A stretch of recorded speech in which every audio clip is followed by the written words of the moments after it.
जय श्री कृष्ण। राधे राधे दोस्तों, स्वागत है आपका मेरे साथ लड्डू गोपाल विला में। तो आज मैं आपको बताने जा रही हूँ कि अगर आप अपने घर लड्डू गोपाल ला रहे हैं तो आपको कुछ नियमों का पालन करना चाहिए। तो मैं उन नियमों के बारे में आप सभी को बताना चाहूँगी। तो अगर आप अपने घर में लड्डू गोपाल को लाना चाहते हैं, तो उनकी सेवा करना चाहते हैं, तो सबसे पहले तो आपको ये याद करना होगा कि जैसे ही लड्डू गोपाल आपके घर आएंगे तो वो घर आपका नहीं लड्डू गोपाल का हो जाएगा। जी हाँ, जैसे ही उनको आप अपने घर लाएंगे तो वो घर लड्डू गोपाल का घर हो जाएगा। तो चलिए मैं आपको बताती हूँ कुछ 5 नियम जिसका पालन करना चाहिए लड्डू गोपाल जी के लिए। तो हमारा पहला नियम है नियमित स्नान और वस्त्र। हाँ दोस्तों, हमें उनको नियमित स्नान कराना चाहिए। उन्हें नए बदल के रोज़ वस्त्र पहनाने चाहिए। और उनका जो स्नान होता है दोस्तों, उसमें हम उनके कुछ गुलाब की पंखुड़ियाँ डाल सकते हैं और सुगंधित इत्र डाल सकते हैं, या आप गुलाब जल डाल सकते हैं और उसमें उन्हें बैठा के उन्हें स्नान करा सकते हैं। उनके स्नान में कभी भी अंगूठे का प्रयोग नहीं करना चाहिए। और उन्हें नए वस्त्र बदल के पहनना बहुत पसंद है, तो उन्हें हमेशा नए वस्त्र पहनाने चाहिए।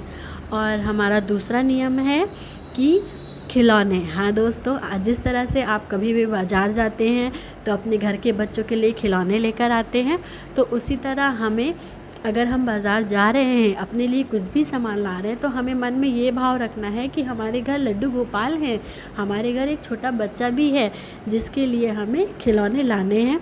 तो आप कुछ ना कुछ छोटा सा उपहार लड्डू गोपाल के लिए ज़रूर लाएं।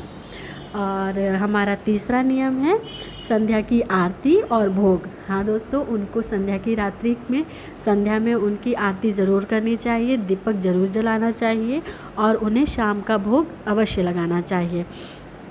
और हमारा 5वां नियम है कि भोग, जिस तरह से घर के सदस्य 4 बार भोजन ग्रहण करते हैं, सुबह स्नान के बाद नाश्ता करते हैं, दोपहर का खाना खाते हैं, शाम को फिर जलपान करते हैं और रात्रि में फिर भोजन करते हैं, उसी प्रकार लड्डू गोपाल को भी 5 बार 4 लड्डू गोपाल को भी 4 बार भोग लगाना चाहिए।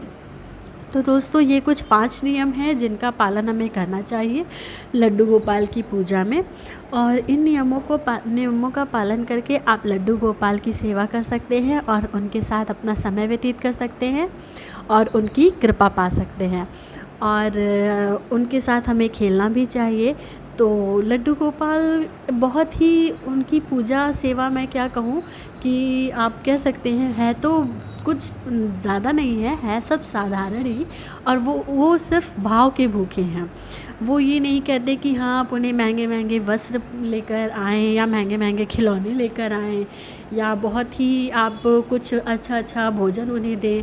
वो सिर्फ भाव के भूखे हैं कि अगर आप में मन में श्रद्धा है, भाव है, तो वो उससे अवश्य प्रसन्न होते हैं। तो इसी तरह से आप इन नियमों का पालन करके लड्डू गोपाल की कृपा पा सकते हैं। तो इसी तरह मैं लड्डू गोपाल के विषय में और भी ज्ञान देती रहूँगी। तब तक के लिए दोस्तों बाय।